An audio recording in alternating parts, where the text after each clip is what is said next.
K-Trend Monitoring Office. How can I help you?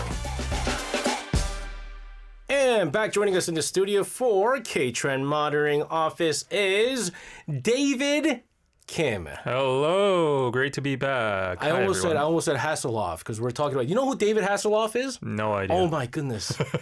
Am I supposed to know? What is wrong with the 92s? David Hasselhoff. Jenga is 92. She has no idea who David Hasselhoff is. Nope. You don't know the Hoff? You never watched Baywatch? I have no idea what you're talking about. Man, Knight Rider? No. What? I know a lot of Davids, but not David Hasselhoff. David Hasselhoff single-handedly broke down the Berlin Wall. Oh, okay. He's a historical figure, like a political. He is a very historical figure. He's not a okay. political figure. No, he's an actor. He's an actor. An actor. He's an actor. All right. Came out I'll on do my research. Oh man, I know David Beckham. kids don't know David Hasselhoff. That is crazy. Do you know Patrick Swayze? No. Oh, you gotta stop man. asking me these people. Oh man. I'm looking dumb. Oh man. Anyways, Yeah. but today we have a very fun topic. Yes. Let's go into what we're going to talk about. Let's go. So, if you walk in any kind of major global city in 2026, I don't think it's an overstatement to say that you will smell K-BBQ Yep. all over the place. Yep. New York, Tokyo, London, Los Angeles.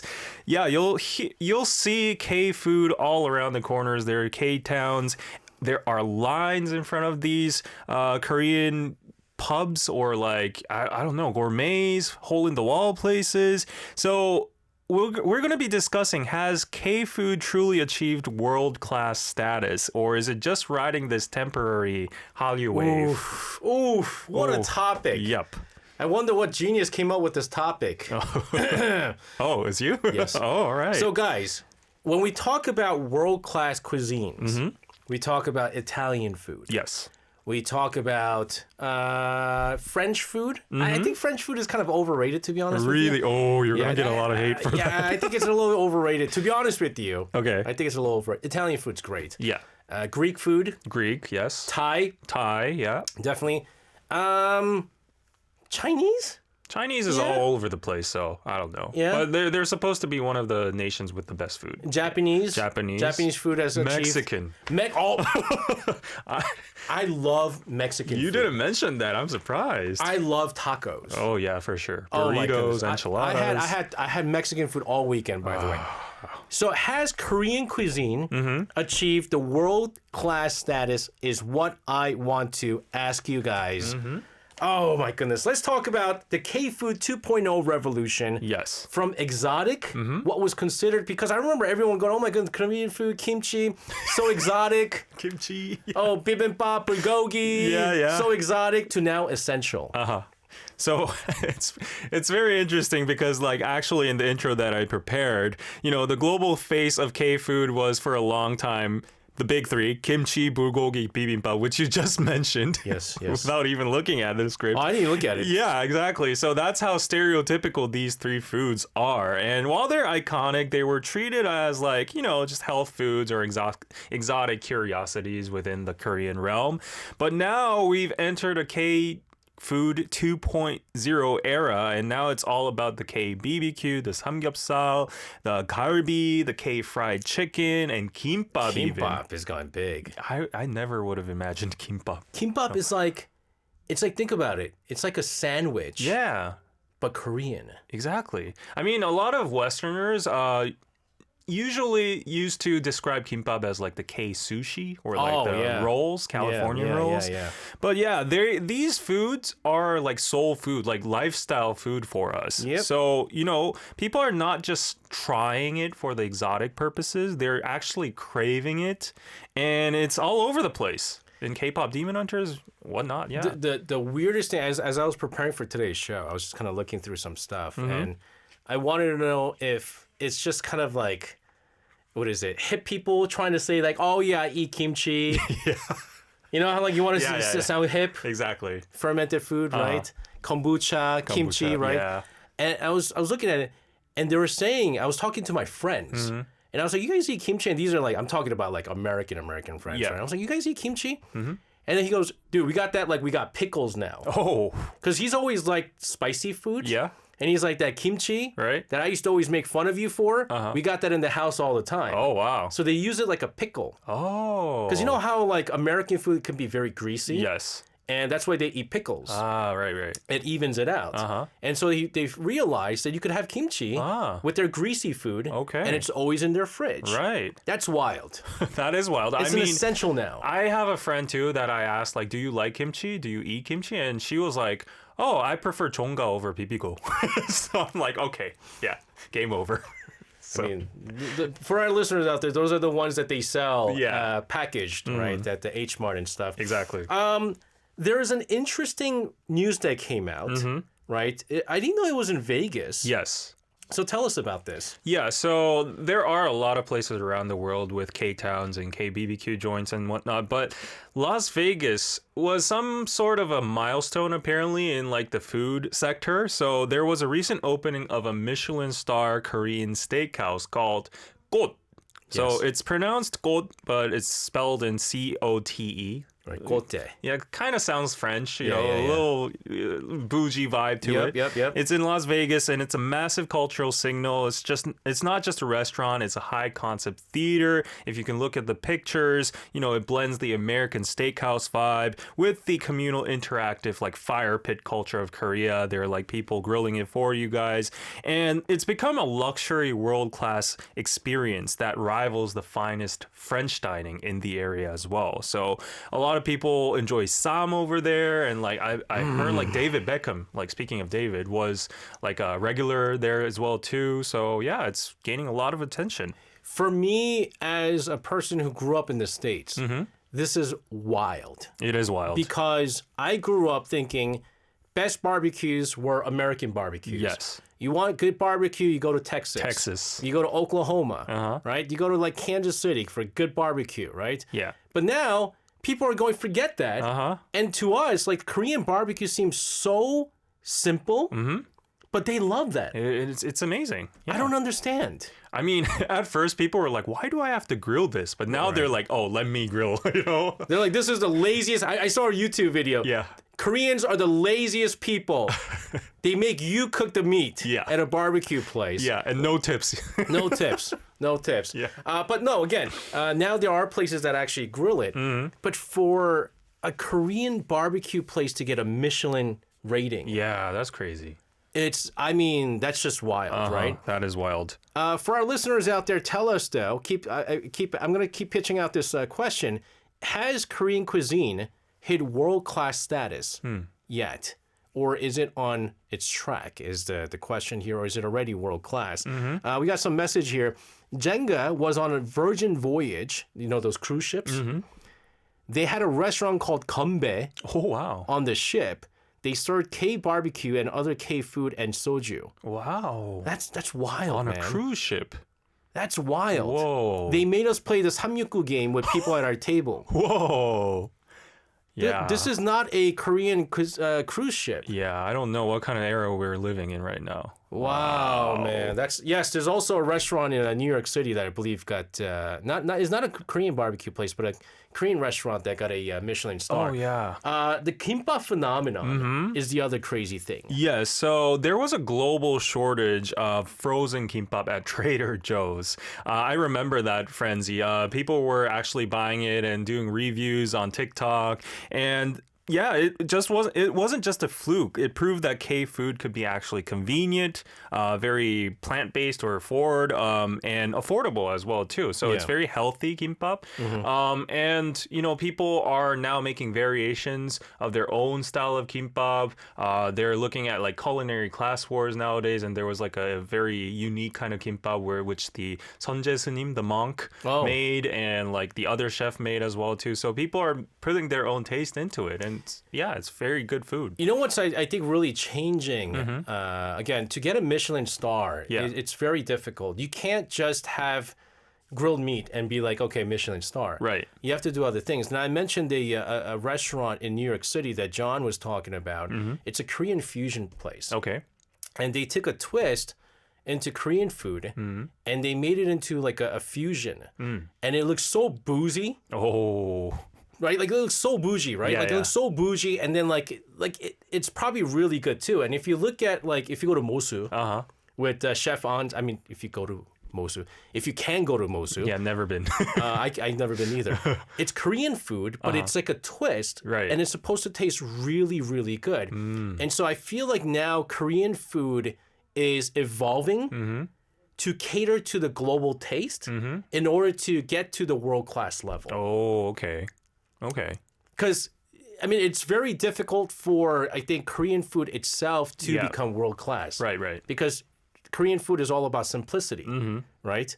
But nevertheless, what is it? John Hayes, I don't think so until people know more than barbecue and chicken. Well, wouldn't you agree that people do know more than barbecue and chicken right now? For sure. There's Yeah. a lot of people that know about like very diverse types of Korean food. Bibimbap for sure. And what else? I think I think a lot of people like the 한정식, like Yeah. the traditional Korean set. That's what they all try to try in Korea. They also know the raw beef, like yukhae. So many things. So delicious. Yeah. We're going to continue to talk about food. Has Korean food achieved world-class status? We want to ask you that question as well. We're going to continue to break it down and give us our take as well. You chose, of all the foods you could talk about, red velvet, ice cream cake. Why? Yeah, it's a fancy dessert, and I feel like watching Culinary Class Wars, there was a lot of like Korean style fancy desserts as well too. So ice cream cake. There you have it. This is red velvet with ice cream cake. Talking about whether or not Korean food has reached world-class status. And been asking questions regardless. Jenga says, I don't think it's at world-class yet. The owners of the Taekwondo school at just where she's at just introduced 2 of our instructors to Korean food last year. Both had never tried Korean food until we brought the entire senior staff to a Korean restaurant to celebrate after one of our black belt exam ceremonies. Now, granted, Syracuse is got nothing. Wow. There's like two Korean restaurants, 3 Korean restaurants I could think of. I don't know if Secret Garden's still there, but things might have changed. It's been over 16 years now. But it's the idea, like how many people have tried it, right? Yeah. Like can we say that like we've all tried Chinese food? We've all Yes, for tried sure. Chinese food. Italian, Mexican, yeah, Japanese, right? You know, list goes on for the world class. Korean, can we say that it's on its way because more and more people are now exposed to it? Yeah, I agree. It's still not there yet, but for sure it's getting there with the exposure of like K-dramas and K-pop Demon Hunters and all those kind of viral videos. One experience I had was when I was in Scandinavia, which is very far away from us. There were indeed some Korean cuisines, but then I was kind of disappointed when I approached them because I went in because it was a Korean place, and then I opened the menus and it was all like Japanese and Chinese mixed. Oh man! So I was like, oh, okay, we still have some, distance to go, to make. Our producer had made a really good point when we were talking about this during our staff meeting. He was saying anywhere around the world we go, like you can find certain foods, right? We went to London, we were looking for some decent food. We found Thai food. Yeah. We had good Viet food. You're always going to find good, Italian food. You're always somehow going to find tacos. I don't know why. They're good. They're always so good. There's always Mexican food, right? Yeah. And then you could always find like the doner kebabs everywhere for some reason. Right, kebab. But we wouldn't say like Turkish food is like world class just because of the one food, right? But it's the accessibility. Like if you go to any country, can you find decent Korean restaurants, right? Yeah, that's a good point. And I don't think Korea has hit that level yet. No, not yet. Yeah, because recently I was in London too, and London's one of the biggest cities. Yeah. And frankly, there were a good amount of Korean joints, but first of all, it was very overpriced. I was super surprised. Like a tteokbokki, a cup of it was like €8 or something. That's London prices. I can't. But anyways, I tried some, and to be honest, it was like, So I was like, the quality isn't there, the quantity isn't really there, so we're getting there, but your point is very valid. The thing is, I think the promotion for Korean food started later than every other cuisines. You know, it's only recent that Korean food has been promoted. Yeah. You know, and goodness, like it's through K-contents that it was promoted. Yes. You know, whereas other countries have had decades and decades through many exposures where, you know, Andrew Zimmern and Anthony Bourdain were going to, you know, weird countries, or, you know, they're looking for weird places to go to, exotic places to go to, and there was a lot of exposures, and those places eventually become, you know, known for its food. But let's talk about the Michelin barrier. Yeah. Right? People have mixed feelings about the Michelin stars and all that stuff, and the short illusion, the structural disadvantage in fine cuisine. Yeah, so normally when we think of Michelin, it's like fine dining, and we think of French, Italian, or like Japanese omakase, stuff like that.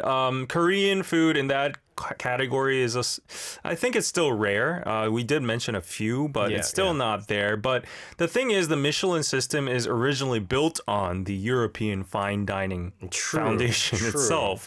So like individual courses, specific sauce making techniques, and Western knife skills, and the atmospheres.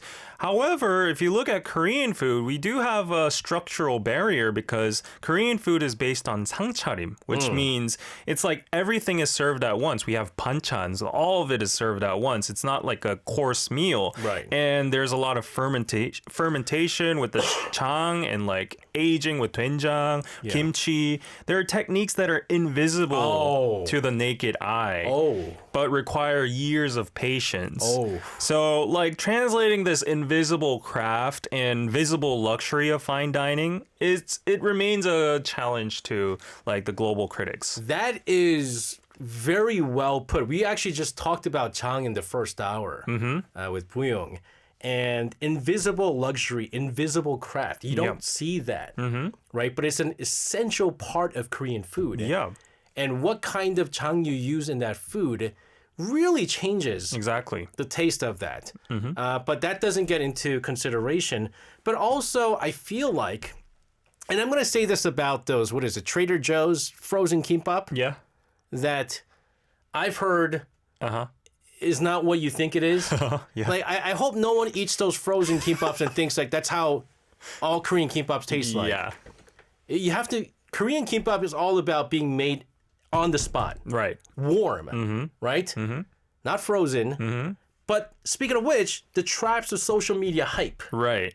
So we see endless YouTube shorts, TikTok videos. I think I saw like 2 videos of Cardi B trying like buldak ramen or something like that. But anyways, it's wild. Like she's eating tteokbokki and it's great for engagement. But going back to our discussion of today, the question, is this like just a fad, a viral trend? Or is it becoming like a cultural staple is the question in the virality of it. So it's like an illusion, you know. You can't say Cardi B eating buldak makes buldak a cuisine like that. That's junk. Like I hate to put it this way.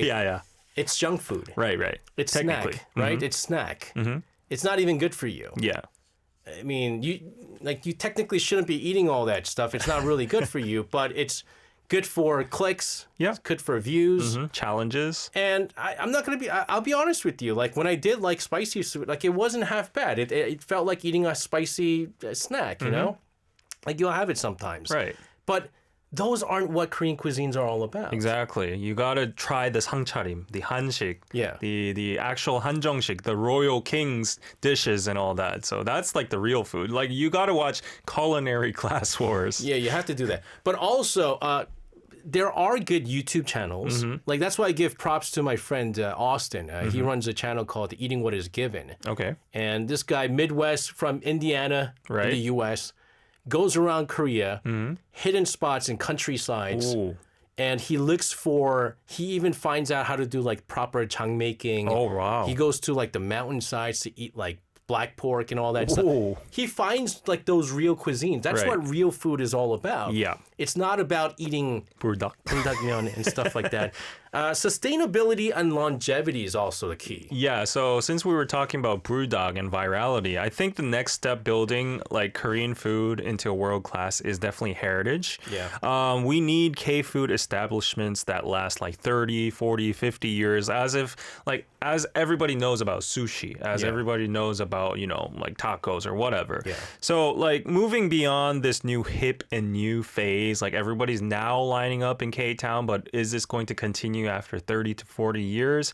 In order to achieve that, we need to actually get some kind of culture or heritage basis out there and educate or promote our food in a more high quality way, I guess. Yeah, I think, this is a good point. John Hayes says, I think there's an invisible barrier to some people because they don't eat spicy and people think all Korean food is spicy. We need more awareness. Good point. Absolutely. Korean food is not about spicy. It really is not. Start with K-BBQ and K-chicken. Yeah. Yeah. But also, I feel like, you know what? Maybe I'll get back to this after we take a short song break. I think there's another reason for why it's so difficult, and Korea is just getting there.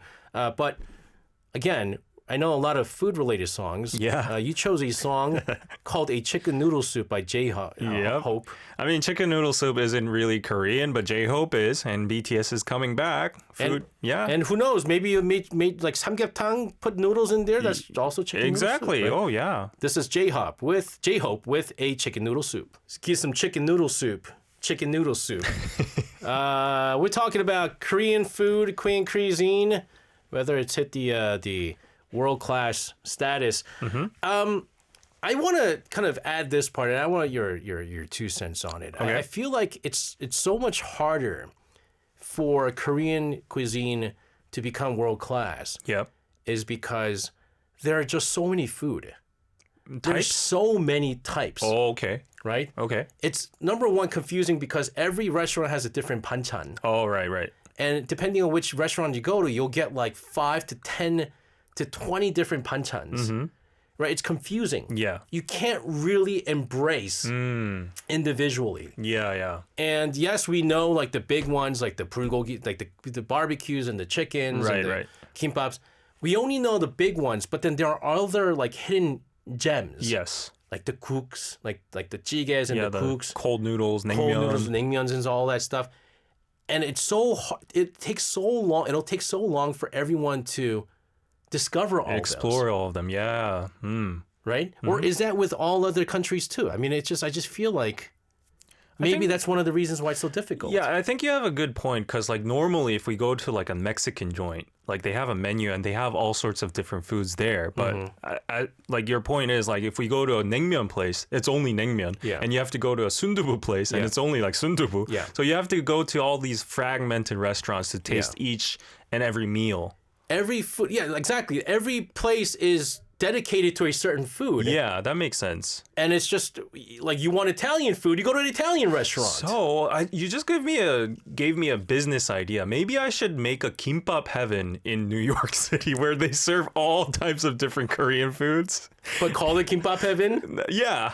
So they come in there looking for kimbap and they go, well, we have one kind of kimbap. Yeah, we have sundubu too. We have ramen too. Oh, actually, you know what? That's what they do, right? Yeah, Kimchan does that, right? Yeah, exactly. That was what I was talking about. Yeah. Oh, you're right. Like it's like a Korean food court. But that's why it's so popular with everybody here. Yeah. When you have a hard time choosing a food, you go to Kimchan, right? Kimchan, yeah. Interesting. That's a good business idea. Anyways, the power of narrative. K-content as the secret ingredient, and it's true. K-content has definitely helped out K-cuisine. Yes. Let's talk about this. I think massively it's helped. K-food isn't just like promoting itself, it's being carried by our stories. Most recently, K-pop Demon Hunters showed the characters eating K-food like tteokbokki, kimbap, and the Korean snacks as well too, like seokgang. And there was like the webtoon-based drama, The Tyrant Chef. I really enjoyed this one, which stars Yuna. And and it was revolutionary in showing like the artistry and the philosophy of traditional Korean cooking. It treats the Korean kitchen like a battlefield, serving to the king and all that. It was very entertaining. So a lot of people enjoy these kind of content and then they're like, oh, what is that food? I want to try it out. And we have to definitely mention Culinary Class Wars nowadays. No, So we do. this is a big IP that's grown huge on Netflix. I know so many, specifically Singaporean friends. They go crazy over this show, and I've heard like they have designated tours that just come to Korea to go around all these like Culinary Class War chef places. I don't know how they get in, but okay. Exactly. But yeah, we have so many different styles in this show. So people are so curious about Korean food. So yeah, definitely the K content is carrying the K food trend. I think also showing that Korean food has flexibility, and I understand that certain, you know what, actually, on the flip side though, Right. if you show that Korean food can have flexibility, is it a good thing? Because if you look at some of the world-class foods, Yeah. it is what it is as it is, Right. right? No one is going to take tacos Yeah. and sprinkle, I don't know, man. Like Kimchi on it. like caviar, I don't know, Kimchi man. tacos are good. Kimchi tacos are actually pretty good. You like sprinkle some random stuff Yeah. and then call it, fusion. Like it's not authentic. Right. Right? In order for it to be authentic, it has to be as is. But with Korean food, it's just ingredients, right? Make the food. We have a lot of fusion out Right? there. So I don't know what authentic is, to be honest with you. But I mean, yeah, I think Culinary Class Wars show that it could be, both affordable food, Yeah. but also high-end food. Right. Just like with a lot of the world-class cuisines. But David, I think the most important thing is moving forward. Yes. I think our listeners, you, myself, we agree it's not there yet, Yep. but it's on its way there. Right. What are some things that we need to start doing in order to kind of make this happen?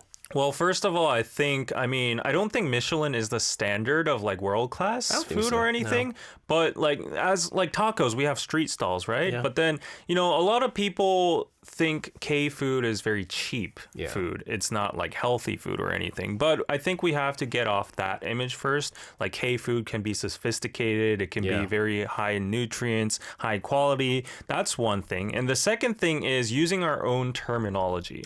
So like nobody says like Japanese sushi is like a roll or something, or yeah. like they just use like tonkatsu ramen. Yeah. So like instead of using jeon as Korean pancake or like makgeolli as Korean rice wine, well, I don't know why, but Koreans have a habit of like translating it in an American friendly way. But do you think maybe that's like in the process of trying to promote the food too?